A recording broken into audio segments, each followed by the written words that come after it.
முடியாது, நாங்க 6 மாதம் வரைக்கும் டைம் கொடுக்கலாம்னு பார்த்தோம். ஆனா 3 மாதங்கள் கூட இந்த ஆட்சி தாங்காதுன்னு சொல்லி முன்னாள் முதல்வர் 200 வெல்வோன்னு கூட தான் சொன்னாங்க. நடந்துருச்சா? அதனால அதை பத்திலாம் நம்ம கவலைப்பட வேணாம். நம்ம மக்கள் பணியை சந்திப்போம். நன்றி.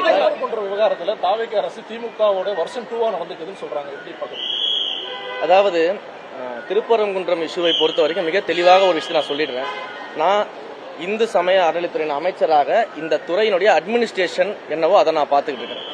இந்த விஷயம் தொடர்பான நிலைப்பாடு என்னன்றதை மாண்புமிகு முதலமைச்சர் அவர்கள் நிலைப்பாடு எடுத்துட்டு கட்சியின் சார்பில் அதை அறிவிப்பாங்க. அதை தலைமை செய்யும். நான் ஒரு அட்மினிஸ்ட்ரேட்டர், அட்மினிஸ்ட்ரேஷன் லெவலில் என்ன கொஸ்டின் கேட்கணுமோ கேளுங்க, நான் பதில் சொல்றேன். அதே போல கடந்த ஆட்சியில இந்து சமய அறநிலைத்துறையில எவ்வளவு முறைகேடுகள், எவ்வளவு கோயில்கள்? நிச்சயமாக நீங்க சொன்னது போல இந்து சமய அறநிலைத்துறையின் கோயில்களில் நடைபெற்ற முறைகேடுகள் பற்றிய ஒவ்வொரு விஷயத்தையும் நான் இப்பதான் எடுத்து அதற்கான ஆய்வுகளில் ஈடுபட்டு இருக்கிறேன். நிறைய இடங்கள்ல இந்து சமய அறநிலைத்துறையினுடைய திட்டங்களை கொண்டு வந்திருக்கக்கூடிய ஸ்கீம்ஸ், ப்ராஜெக்ட்ஸ், கன்ஸ்ட்ரக்ஷன்ஸ் நிறைய கமர்ஷியல் ஆக்கப்பட்டிருக்கு அப்படின்றத நான் உணர்றேன். அப்ப இதை யார் செஞ்சாங்க, எதற்காக செஞ்சாங்க, இதுல யாரெல்லாம் பயனடைஞ்சிருக்கிறாங்க, இது மாதிரியான பல்வேறு விஷயங்கள் ஒவ்வொரு விஷயங்கள்லயும் அன்னதானமாக இருக்கட்டும், இல்ல நிறைய கன்ஸ்ட்ரக்ஷன் ஒர்க்ஸ் பண்ணதாக இருக்கட்டும், இல்லை இந்த கோயில்களில் இருக்கக்கூடிய உண்டியல் காணிக்கைகளாக இருக்கட்டும், இல்ல தங்கங்களை உருக்கி அதை டெபாசிட் செய்ததாக இருக்கட்டும்னு பல்வேறு விஷயங்களை இப்பதான் ஆரம்பிச்சு ஒவ்வொன்றா பார்த்துக்கிட்டு இருக்கிறோம். இந்த ஆய்வின் அடிப்படையில் இது எல்லாத்தையும் 360 டிகிரியில் ஆய்வு செய்து இதில் என்னென்ன தவறுகள் நடந்திருக்குன்றதையும் நம்ம பார்க்கறதுக்கான வேலைகளில் ஈடுபட்டு இருக்கோம். கொஞ்சம் டைம் ஆகும், அது எல்லாத்துக்குமே உங்களுக்கே தெரியும். ஸோ இது எல்லாத்தையும் பார்த்துட்டு உண்மையிலேயே இது என்ன நடந்திருந்தாலும் அதை பொதுமக்கள்கிட்ட வெட்ட வெளிச்சமாக வெளிப்படையாக சொல்வதற்கும் சொல்றேன். இதை முடிச்சிடுறேன். ஸோ இதை பொதுமக்கள்கிட்ட வெளிப்படையாக இந்த மாதிரியான முறைகேடுகளை மக்கள்கிட்ட கொண்டு போய் சேர்க்கிறதற்கும், அந்த முறைகேட்டில் ஈடுபட்டவர்கள் யாராக இருந்தாலும் எவராக இருந்தாலும் எப்பேர் பெரிய ஆளா இருந்தாலும் அவர்கள் மீது தண்டனை எடுக்கப்படும்ன்றதை மிக தெளிவா சொல்லிக்கிறேன். குலதெய்வங்களை நிறைய அமைச்சர் நிர்மல்குமார் முந்தைய அரசு என்ன நடவடிக்கை எடுத்தாங்களோ அதை பின்பற்றுவோம் சொல்லியிருக்காங்க. நீங்க வேற ஒரு கருத்தை சொல்றீங்க. வேற ஒரு கருத்தை சொல்லலையே. முதலமைச்சர் என்ன முடிவு எடுக்கிறாரோ அதை எங்கள் கட்சியினுடைய தலைமை கழக செய்தி தொடர்பாளர் இருக்கக்கூடிய மாண்புமிகு அமைச்சர் அவர்கள் சொல்லியிருக்கிறாரு. அந்த கான்செப்டை தான் நம்ம பார்க்க வேண்டியது இருக்கு. நான் அஸ் அட்மினிஸ்ட்ரேட்டரா என்ன விஷயங்கள் இருக்கோ கேளுங்க, பதில் சொல்றேன்னு சொல்றேன். கட்சியை பொறுத்தவரை டிவிக்கு ஒரு ஃப்ரெஷ் பிளட்டா வந்தீங்க. இப்போ மாற்று கட்சியிலிருந்து வரக்கூடியவங்க எல்லாருமே வரும்போது இந்த கட்சிக்கான யூனிட்னஸ் தனித்துவம் போயிடும் அப்படிங்கிற மாதிரி தான் சொல்றாங்க. ஊழல் சக்தின்னு சொல்லிட்டு இருந்தவங்க இப்ப கூட்டு போன சக்தின்னு சொன்ன இடங்கள்ல இருந்தா இப்ப அதிகமே வராங்க. இப்போ யங் பிளட்டா இருந்தா நீங்க முதற்கொண்டு இப்ப கிட்டத்தட்ட ஒரு இளம் அமைச்சரா வந்துட்டீங்க. இனி வரக்கூடிய நாட்கள்ல பிரதிநிதித்துவம் கட்சியில ஏற்கனவே ரசிகர் மன்றத்தில இருந்து வந்தவங்களுக்கானது இருக்கு. அதுல ஒரு எதிர்பார்ப்போட தான் வந்திருப்பாங்க. கட்சிக்குள்ள இருக்கிறவங்களுக்கான செயல்பாடுகள் எப்படி இருக்கு? தமிழக வெற்றி கழகத்தை பொறுத்த வரைக்கும் நீங்க ஒரு விஷயத்தை தெளிவா புரிஞ்சுக்கணும். மற்ற கட்சிகளில் இருக்கக்கூடிய தலைவர்கள் போல கிடையாது எங்களுடைய மாண்புமிகு முதலமைச்சர். எங்கள் கட்சியை பொறுத்த வரைக்கும் எங்களுடைய கொள்கைகள், கோட்பாடுகள், செயல் திட்டங்கள், எங்களுடைய விஷன், எங்களுடைய மிஷன் என்னவோ அதை உள்வாங்கிக்கிட்டு ஏற்றுக்கொண்டு அப்படி நடைபெறக்கூடிய வகையில வந்தா மட்டும்தான் நாங்கள் அனுபவிப்போம். அப்ப இதை ஏற்றுக்கொண்டு நாங்க வரோம், நீங்க சொல்றபடி நாங்க நடந்துக்கிறோம் அப்படின்ற முறையில உள்ளவர்களுக்கு மட்டும் தான் இங்க அனுமதி கிடைக்கும்.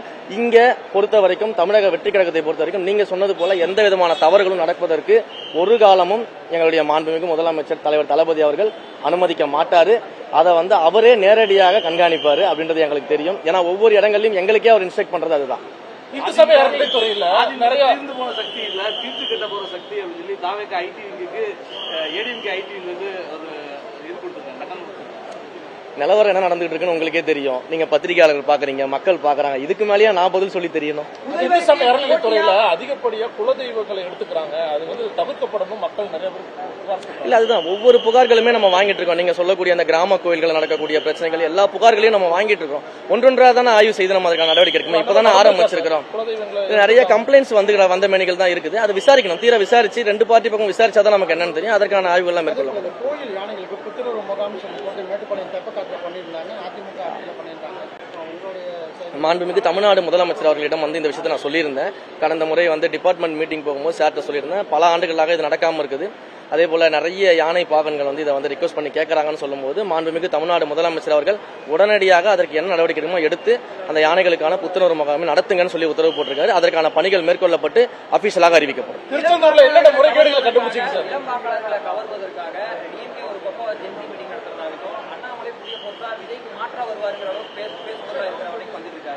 தாவேகா இருக்கக்கூடிய மற்றவர்களுக்கு கொள்கைகளை இன்னும் ஸ்ட்ராங்கா வலியுறுத்துறது என்ன மாதிரி நடவடிக்கை எடுக்கணும்? எங்களுடைய கொள்கைகள்ல நாங்கள் மிக ஸ்ட்ராங்காக இருக்கிறதுனால தான் மக்கள் ஆட்சி அதிகாரத்தில் கொடுத்திருக்கிறாங்க.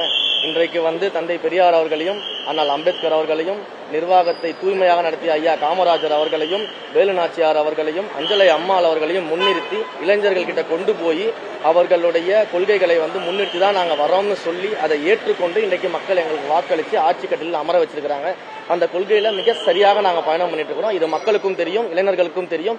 யார் இன்றைக்கு தமிழ்நாட்டில் கொள்கை பிடிப்போடு இருக்கக்கூடிய ஒரு கட்சி, ஒரு தலைவர் யார் என்றால் தமிழக வெற்றி கழகம் எங்கள் முதல்வர் தான் தெரியும். அதனால மக்கள் மிக தெளிவா இருக்கிறாங்க. இதுல எந்த பிரச்சனையும் எங்களுக்கு கிடையாது. முதல்வர் ஒரு கருத்து சொல்லியிருக்கிறார்.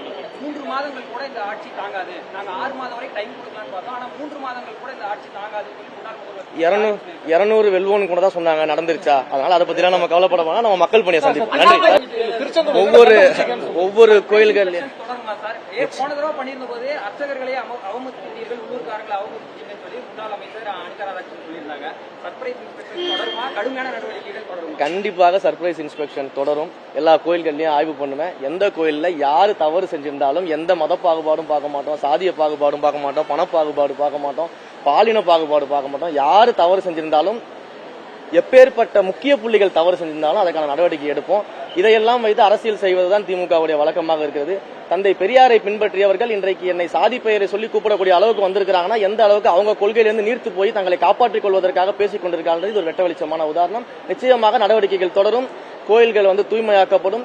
கோயில்கள் மக்கள் மன நிம்மதியோடு சென்று கடவுளை வணங்கக்கூடிய ஒரு இடமாக மாற்றி அமைக்கப்படும். நன்றி. பிளே ஸ்டோர் மற்றும் ஆப் ஸ்டோரில் இருந்து பாலிமர் செயலியை QR கோடு மூலம் பதிவிறக்கம் செய்யுங்கள்.